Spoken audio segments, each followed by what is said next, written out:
you doing, folks? This is Mitch from Hard Intentions YouTube channel. We also have HARDINTENTIONS.com where we have some really cool stuff. Shirts, hats, art. Check us out. You might find something you like.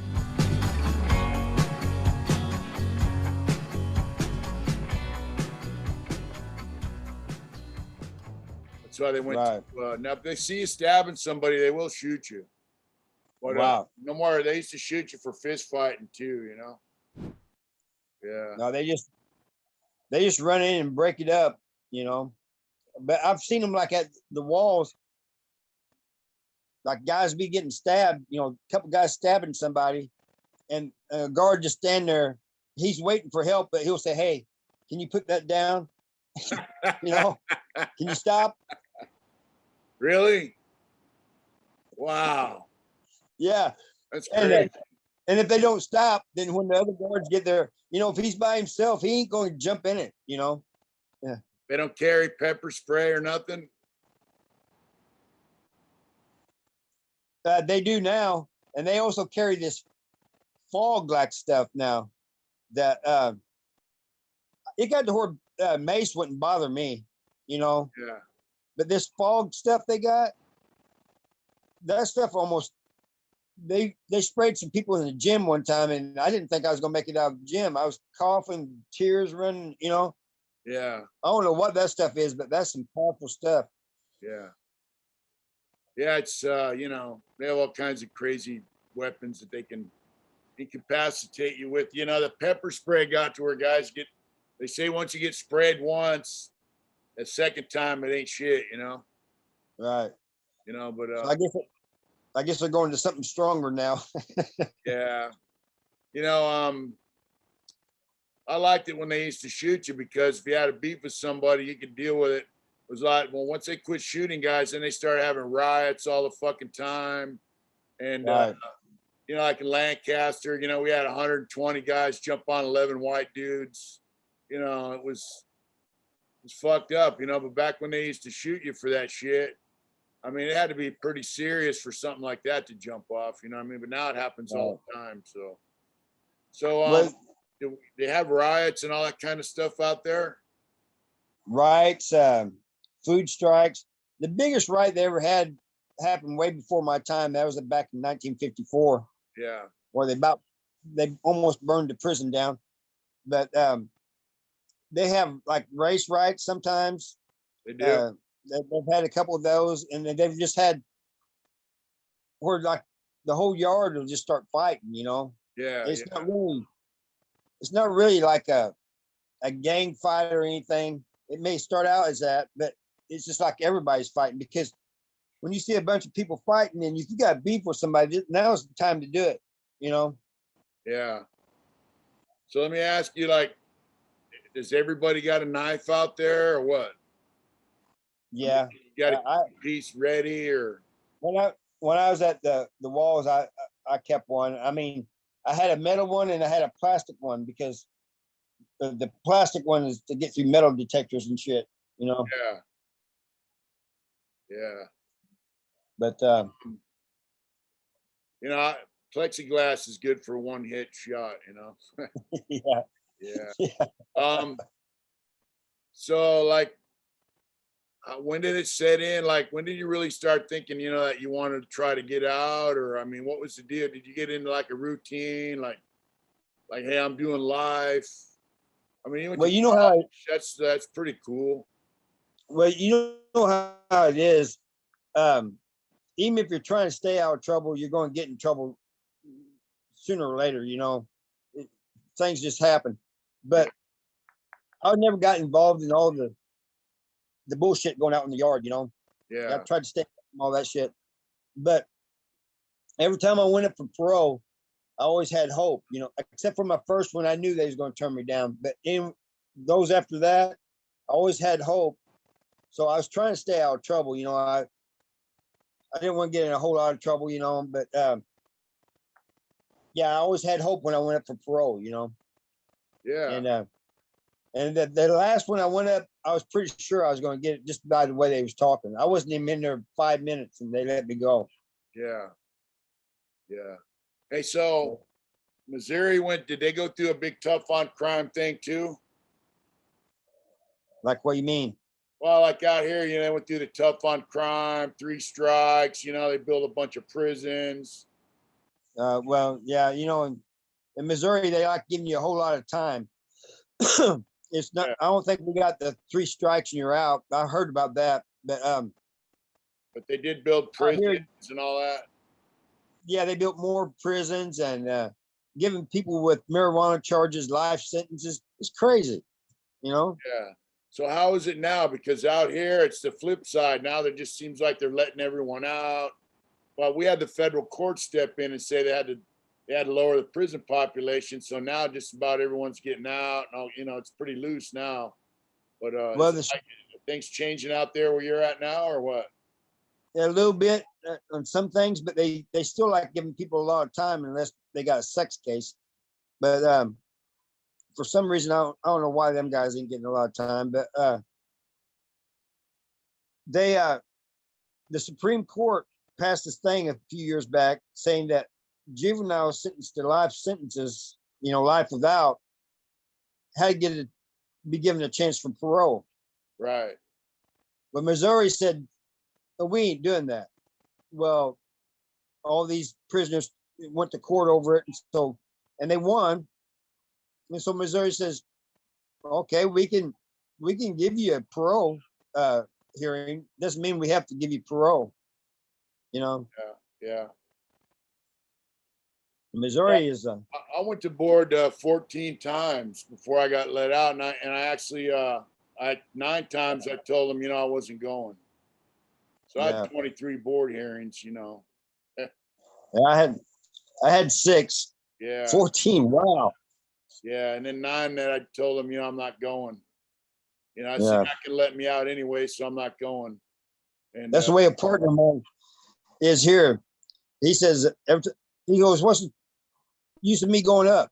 He goes, "They're just going to turn me down." yeah, yeah, And I wow. understand somebody feeling like that, but yeah. So what did you do to prepare yourself, for getting out? Even before Oh, yeah. before you were told, I mean, did you prepare yourself to get out, or what were you doing? Well, I was pretty sure the last hearing I was getting a date, but my partner, he done most, he's been my partner most of the bit. He said, "Man, you're doing what you ain't supposed to be doing. You're getting your hopes up, and he said, you need to be prepared to be let down, Well, I said, "Well, I know that, but I said, I feel pretty good about this, And so when I got the date, uh, they had me on the yard for 2 weeks, and then they decided to put me in the hole because we got a different caseworker, and my level got dropped to a 1. And the caseworker says, "We can't have you. You're a level 1. We can't have you on the yard." I said, "I've been on this yard 12 years." And Yeah, they said, "If something happens to you, we'll get sued and we'll lose." yeah. So they put me in a hole, a single man cell. And I was there for about a month until they transferred me. They send you down to level 1. Yeah. And I didn't like that place. Is that dorm living? Yeah. You have a bunch of people in like 14 people in a room, Yeah, They have one that's got like one big building that's got like 100 or so in it, but they had a bunch of smaller ones where it's like 14. I still didn't like it. And I didn't like the attitude of the people down there either. The people in them lower level camps, they think different than the people in the higher level camps. yeah. They think we used to call them level 2 killers. Right. Yeah, They like they want to politic and act like they're gangsters and all this shit, and they're only doing exactly. like a couple of years. They've never been in no Right. serious prison. It's just like, man, you know what? Fuck off. You know what I mean? Right. I did not like the place at all, It's Yeah, just no. The higher levels, you have more respect. People act right. Right. It seemed like lower levels, you get around all these fucking dope fiends and petty criminals and crackheads, and it's But like, you got people, they know they're going home, so they don't care. So that, they just do whatever, yeah, they create a lot of shit for guys that are just trying to get out, and Right. by the time you're in a low level prison, if you're a lifer, you already been through all the bullshit and you just want to kick back. Yeah. You want to be left alone, Yeah, leave me out of your bullshit, Yeah. And by then I quit using dope, I quit partying, I quit selling dope, I quit, I just doing my thing, and I just thought, part of me thought, how these guys were acting was kind of hilarious, Oh yeah. but, It's true. and it was irritating, Yeah. I was kind of amused, but I was irritated. I didn't like it at all, Yeah. but, So how long did you have to be there before you got out? 15 months. All right. So did you get involved in any vocational shit or? Yeah. I went to an automotive thing for a while, Yeah. but it had been reduced from 9 months to 3 months. So, he told us, he said, this is not a thing. He said, you need to finish this once you get out. I said, well, the main reason I'm wanting to learn this is because cars and vehicles have changed so much since was out before, that I want to know what's changed, what's new and everything, Right. And he said, well, you can, if you finish this up, you can, you can get a good job doing this stuff, Yeah. And, but yeah, it was automotive, learning about all this new stuff, sensors and electronic stuff. And I'm thinking, everything on a car has got a sensor now. Yeah, it's all computerized, Yeah. and all that shit. Yeah. Yeah. So you sat there 14 months. Did you do any self-help? Like, did you go to NA or AA or any of that kind of stuff, or any kind of groups or anything? No, I went to like I said, I went to an automotive thing, and then they had this other program.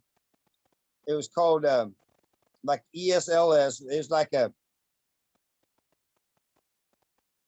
supposed to be teaching you how to write checks and stuff, which I already knew how to do, and but they're supposed to kind of help you do certain things that you have to do when you get out, and So like a pre-release program.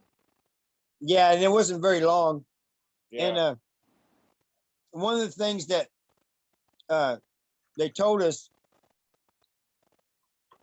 the person running the group says, if you walk into your house and you see a loved one, your wife, girlfriend, sister, whoever, being raped, what would you do? Every one of us said we was going to stop it. He said, that's the wrong answer. You're supposed to call the cops and then wait for them to get there and handle it. Yeah. No, I'll call the cops afterwards. Yeah. Yeah. Yeah, they want everybody to fall in line with the program, Yeah. I mean, some things, you have to handle yourself. That's the bottom line. I'm sorry, I can't stand there and watch somebody, a loved one, being hurt, and wait for a police to get there. So, did you have a relationship with anybody while you're in there? Do they have family visits there? No, they didn't have the No. conjugal thing going on. But they did have, like, 4 times a year your family could bring food in. Yeah. They called them food visits. Okay. Yeah. But they didn't have the conjugal visits or anything, I heard they did away with that in California too. They did for a while for lifers, and they brought it back then. But now you have to be married for 3 years prior to going to prison to have family visits. So, Yeah. back in the day, guys used to get married. I got married in prison. I had family visits with my wife for a long time, and yeah. So I mean, no, they didn't have nothing like that. But there is a lot of relationships going on with the female guards. Was there a lot of that? Yeah. Wow. Yeah. Yeah, either that or somebody bringing in drugs. You know, is Yeah. Yeah. You know, the problem with them relationships with female staffs, or, you know, staff doing illegal activity with guys, they usually get caught.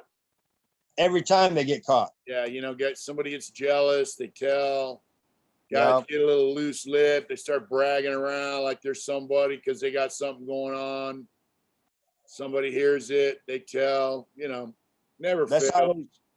That's how they busted this guard and this prisoner in Potosi, is because he had a guard bringing in all kinds of drugs, and he goes around just telling everybody, bragging about it, and they get busted in no time. But yeah, you're right. It's always jealousy or bragging, or Yeah. it always gets them busted. Every time. Yeah, you know, guys wanting something that you got, you know, or they want a piece of it or whatever. Right. You know, I was Exactly. always thought it was cool to see guys come up, you know, make a little money or whatever.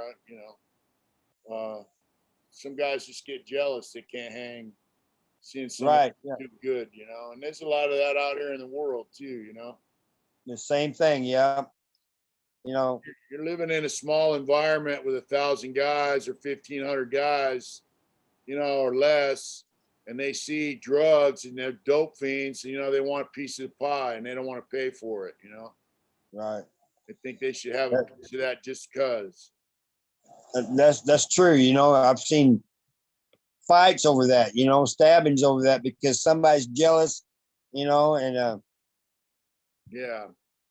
I've seen all kinds of things go wrong. I've seen the dope man get locked up because somebody told on him behind his back. Yeah. Yeah. Yeah. You know, my last trip, I got busted for selling tobacco. I mean, you can't even sell a fucking cigarette without getting told on now. Right. Yeah. So you did 15 months there Yeah. at lower level prison. Yeah. Well, I did a few months there in Algoa, and I just got done with that automotive thing, and they sent me to another low level where it was laundry. They put me in the laundry where we washed clothes for the hospitals that was in the area. Yeah. Yeah. Yeah, we had that. I worked in the laundry too for a while before I got out. They paid me, I think I was making like 55, 65 cents an hour. It was an industry job. Yeah, that's what I was doing. We washed clothes for Atascadero Mental Hospital. Yeah. Yeah. I was making 65 cents an hour. And, you had some guys there that looked like zombies because they'd let you work overtime. And these guys would work as long as they could.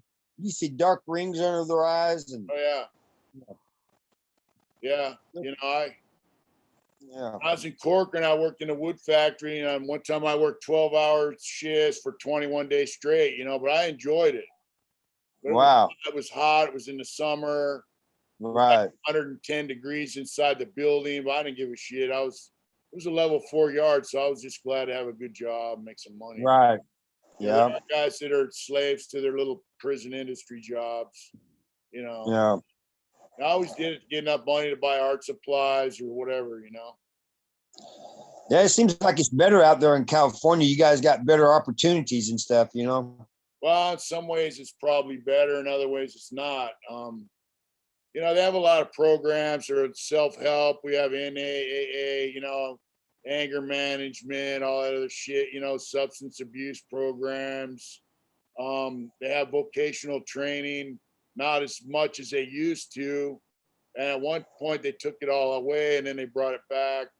You know, we got, you know, there's some benefits of being out here, but I mean, there's a lot of similarities. You know, the food sucks. Right. You know, you got a bunch of assholes that think they can tell you how to live your life. Yeah, You know, that's true. it's like, hey, you know, fuck off. You know what I mean? And the caliber of people coming into prison nowadays is different than when I came in, Exactly. You know, it's you know, we used to have a saying, you know, back in the day, if it ain't worth killing over, it ain't a problem. You know, Right. you're not willing to go stab and kill a motherfucker, then forget about it. You know, Right. Exactly. keep stepping. I don't understand young guys coming in nowadays and they're afraid to, they commit a murder or robbery or whatever, and they come to prison and they're afraid to stand up for themselves, you Yeah. know? Yeah. I don't understand that. And back in the day, guys would tell the cops, "Hey, fuck you." Right. Yeah. I mean, straight up. And the cops would just stand there with their mouth open like they didn't know what to fucking do. Now these Right. guys are scared to death of the cops. They'll go Yeah. tell some other inmate, how to live or what to do. But then when the cop gets in their ass, they fall right in line, Yeah. That's true. Just, It's this, yeah. it's a different type of people coming in. It just blows me away. You got, there's more snitchers on there used to hardly be none on the yard. And now there's more snitchers on the yard,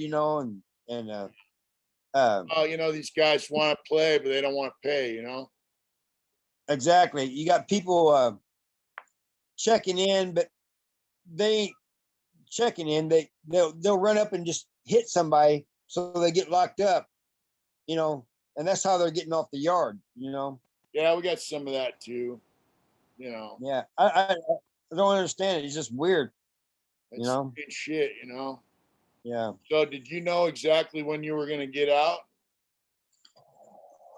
Yeah. After they told me, after I got a date, it said on the paper the exact day, Yeah. And so you told your family and your friends, everybody out on the street, you were going to get out? Yeah. I told my brother, and he was happy. Yeah. He was ecstatic, man. He said, "I got a job lined up for you. I'll talk to my boss." But 8 months before I got out, he passed away. Your brother? Yeah. Oh, wow. I'm sorry to hear that, man. Yeah. That was just, I'm thinking, wow, all this time. And then right before I get out, he passes away, Yeah. Yeah. Well, now you could, honor him in the way you live, right? Yeah, right. Exactly. So you got out. Now your brother's gone. So what did you have as far as family and support when you got out? I'm with that's who I was going to parole out to, was my brother. So now I'm living with his family, and his kids look just like me. Yeah. Everybody mistake them for my kids. I said, I ain't been out long enough for them to be my kids. Yeah. Yeah. Yeah. So they picked you up at the gate or what? Yeah. Oh, well, they had a bus take me up to St. Louis, and then they got me there, and then we had to drive all the way across the state, Yeah. and to the other side. All right. But then, Missouri's not quite as big as California, so it wasn't too far. Yeah. So you're out, right? Did they give you any gate money? No, they didn't give me any gate money. It was the money I made from the laundry that I had on there. That's all they bought me they said they would buy me a ticket if I needed a bus ticket, Yeah. And, so they bought me one to take me to St. Louis. It wasn't even a bus, it's like a van, Yeah. In but California, you get $200 at the gate. wow. Plus Yeah, in Missouri don't. whatever money you got on your books too, you get. No, Missouri don't do that. They'll pay if you need a bus ticket, they'll give you a bus ticket to wherever you need to go, Yeah. but they don't just give you money, they Yeah. the So money you have on your. were you on parole when you got out? Yeah, I'm still on parole. So you're still on parole, all right. How long have you been out now? I've been out. It'll be 5 years in November. Oh wow, you're still on parole? Yeah, You and got parole? they well, they told me that they was going. My last parole officer said they was going to talk about getting me off parole after I got the 5 years in. Yeah. I just saw him. I see him. I talk to him by email every 3 months. I got to send an email, but they told me to come in a couple months ago, and they said, we know what the last parole, they're wanting to get you off parole in November, said that they're making all kinds of changes. So we're gonna have to wait till January and see what happens, Yeah. And I said, oh, whatever, Man, my friend just Yeah. got out. They're going to put him up to get off in a couple months. He did be a year off of murder, a straight murder. So, Wow. guys, they let guys off parole out here pretty quickly out here, but it's a money thing, I think, Yeah, Plus, they we got a pretty liberal governor now, right. but Well, I did 3 I years got of parole. I got paid $30 a month to be on parole. Yeah, I heard some of these states like Arizona, I think it's $50 a month. Right. Nevada's $80, I think, a month you got to pay to be on parole. Wow. Wow. So That's crazy. That really blows me away because in California, you don't have to pay to be on parole. I mean, the way I see it, if you want to supervise me and make me be on parole when I'm out, then that's on you. I did my fucking Right. time, right? And Exactly. That's true. I'm Yeah. done. So if you want me to be on parole, then you should have to pay for it. And that's how I California agree. does it. So Yeah, they're making me pay 30. It's not 80, but it's 30. And Missouri has a thing too that if in prison, if you have over $2,200 on your books, they'll take it for room and board. really, wow. I imagine that causes a lot of finagling, a lot of underhanded shit by guys, trying to keep their money. Right. You got either that or you got to keep it under 2,200, Yeah, that ain't right, But, California has like the 6th or 7th biggest economy in the world, so Right. there's a lot of tax revenue. And believe me, they tax the shit out of you for everything.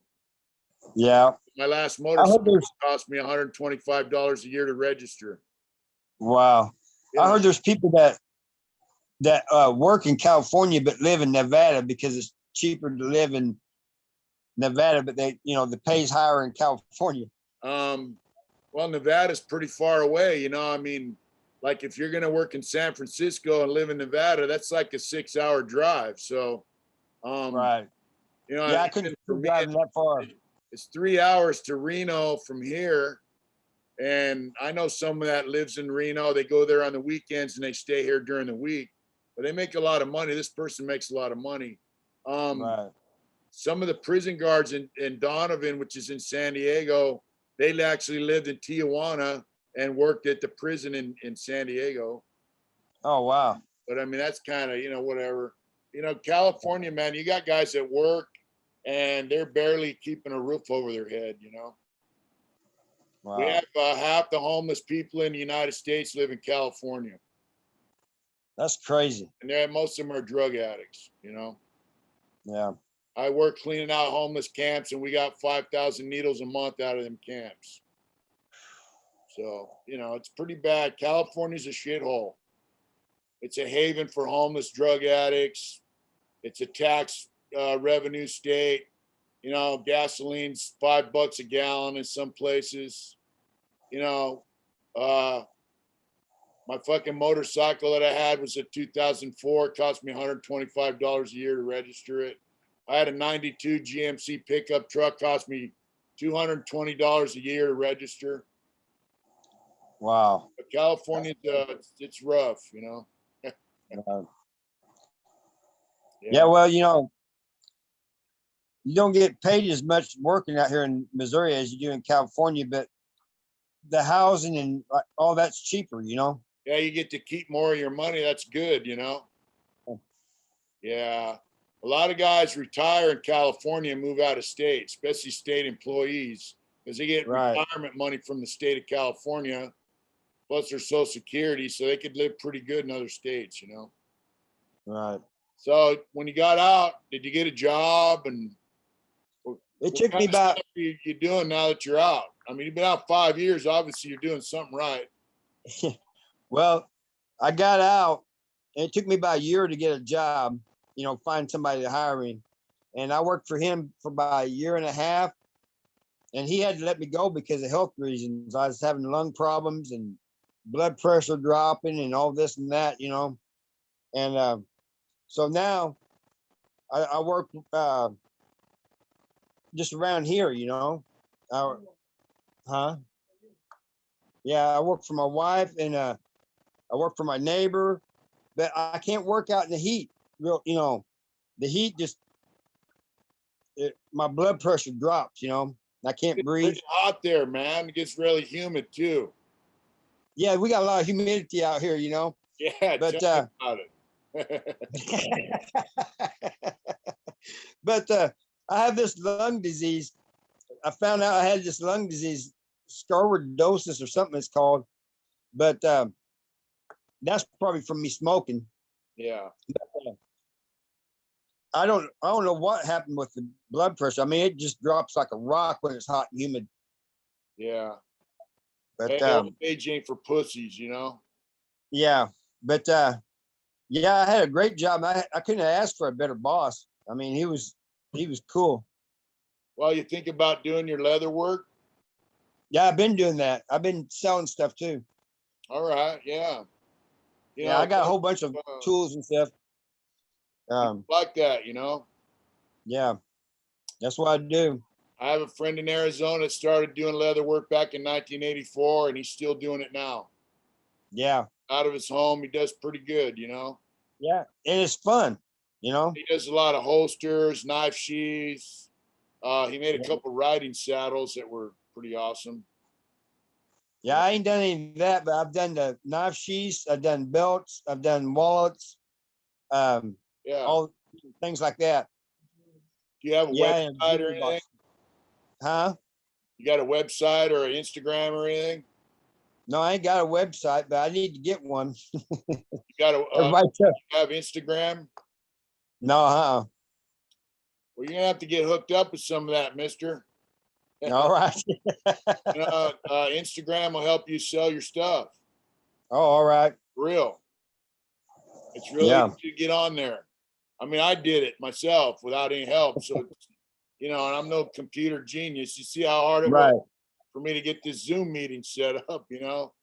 So, Well, I don't know what was going on with that. I didn't have this much problem the last time, so yeah, yeah. I think I was doing something wrong. But the I thing think I was is, doing something wrong on my end. you know, if you set up an Instagram account, then you link into other accounts and other people, and people start seeing you, you know, we'll give you a shout out. Once you get it up, let us know. We'll give you a shout out.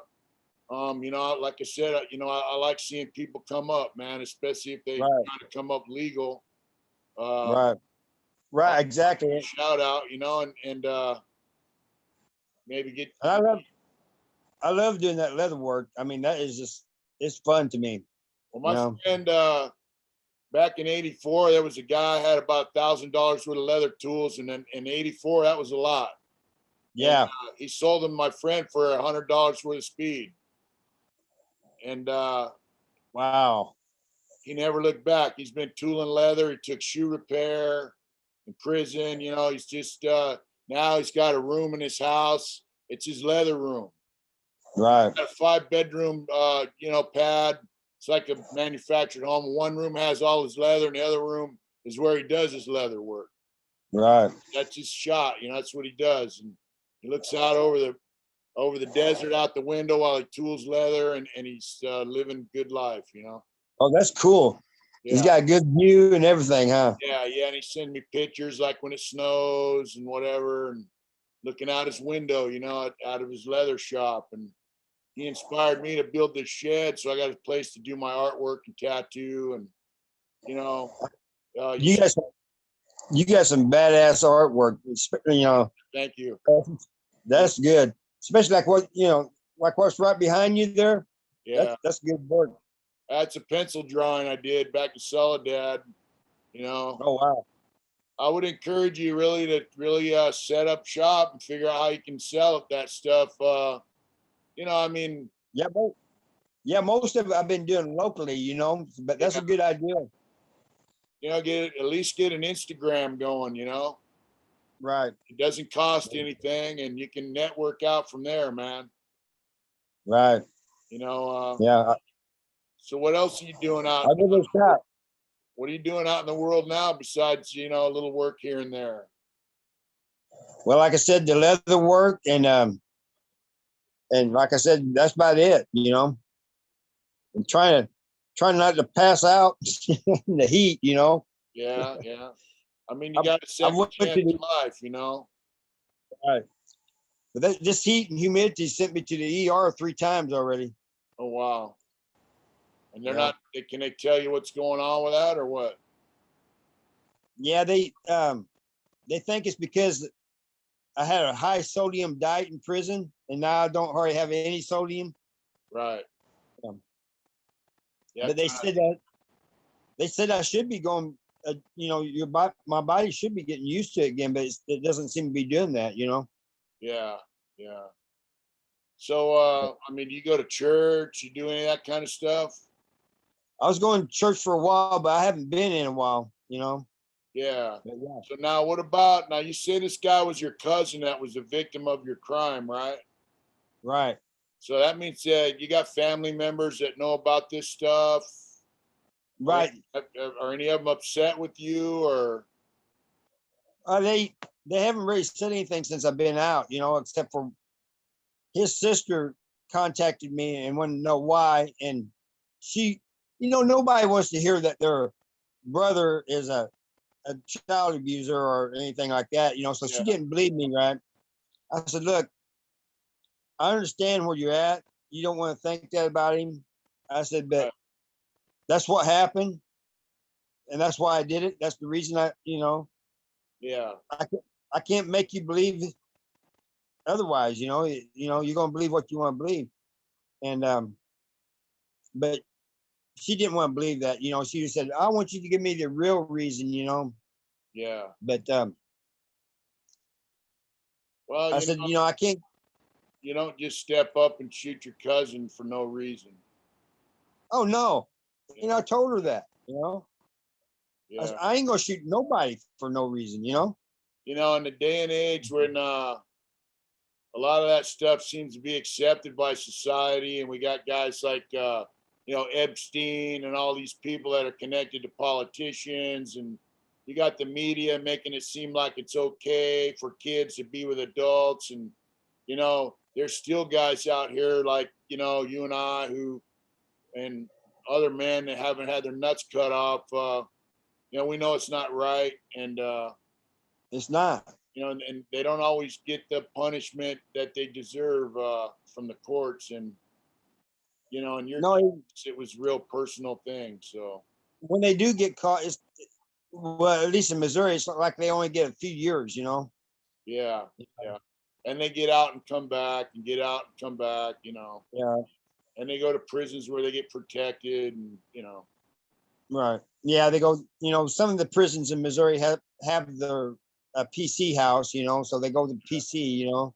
you know, Some I don't advocate violence or stuff, but you know, like they say, you know, in a group I was in, violence is like throwing a rock in a pond. You know, it ripples out and it has an effect on a lot of people. Like, you know, your brother even told you, man, now I'm going to lose my brother. And, you know, it affects a lot of right. people throughout society that you wouldn't even suspect. But, you Well, know, it's like I've said the same thing about the rock in the pond. The ripples at first are big. That's the action that affects the people that's closest to you. The ripples get smaller as they go out, and that's people that's not as close to you, you know. yeah, yeah. Yeah, you know, I mean, everybody that was connected to him gets affected and this and that. But I mean, Right. It's, you know, it wasn't just, and I tell people this all the time, it wasn't just me killing a person. This affected a lot of people, you know, yeah, a lot. right, right. And, you know, it's a sad story.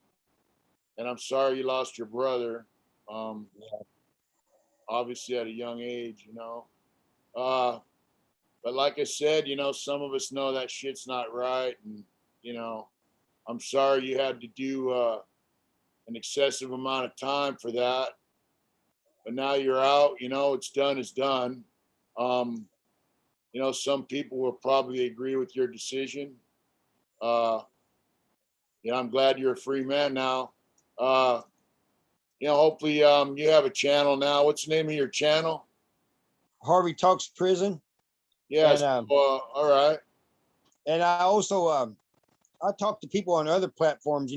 I'm trying to keep people from going to prison. Right. Right.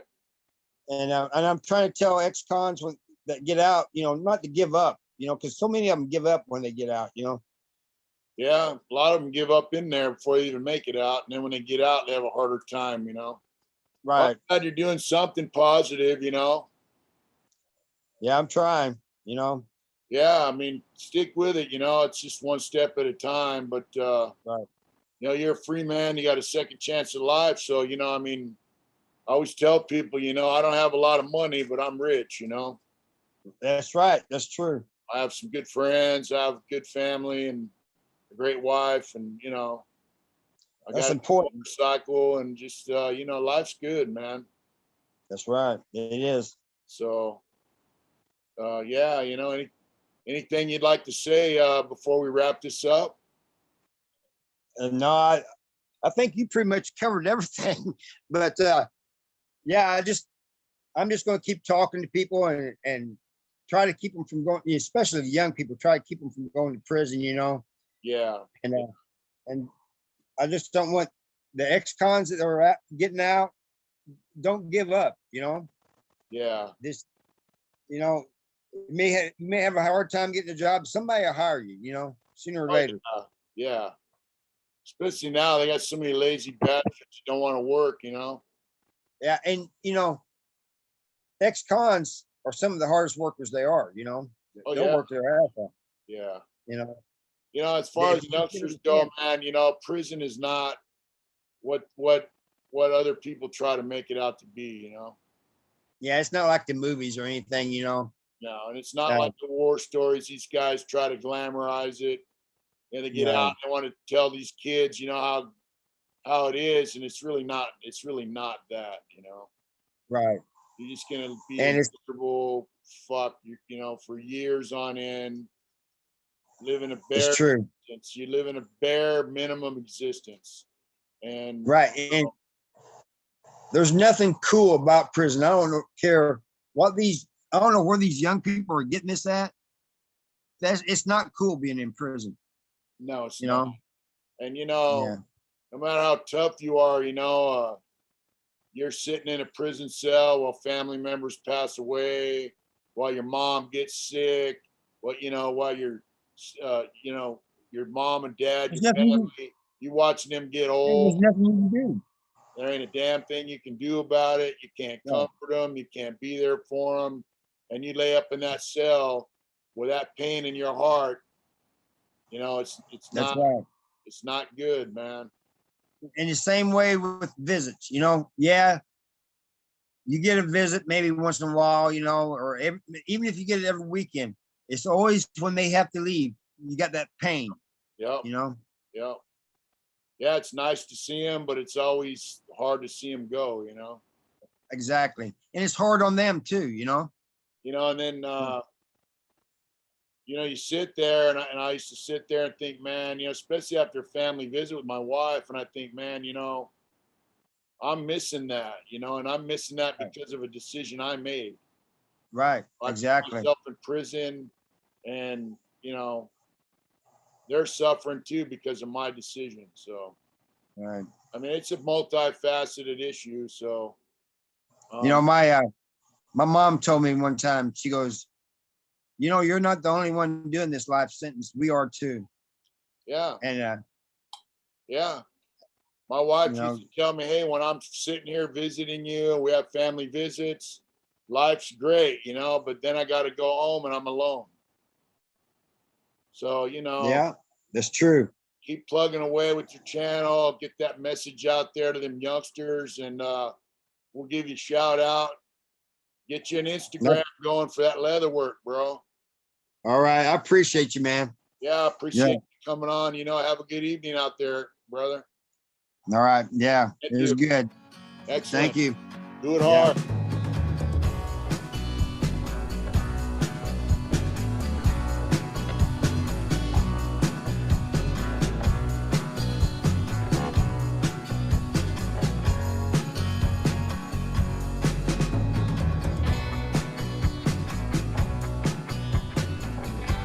appreciate our subscribers. Thanks for stopping by.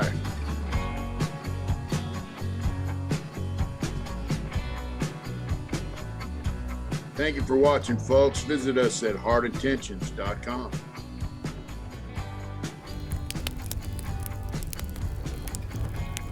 Whatever you do, remember, do it hard.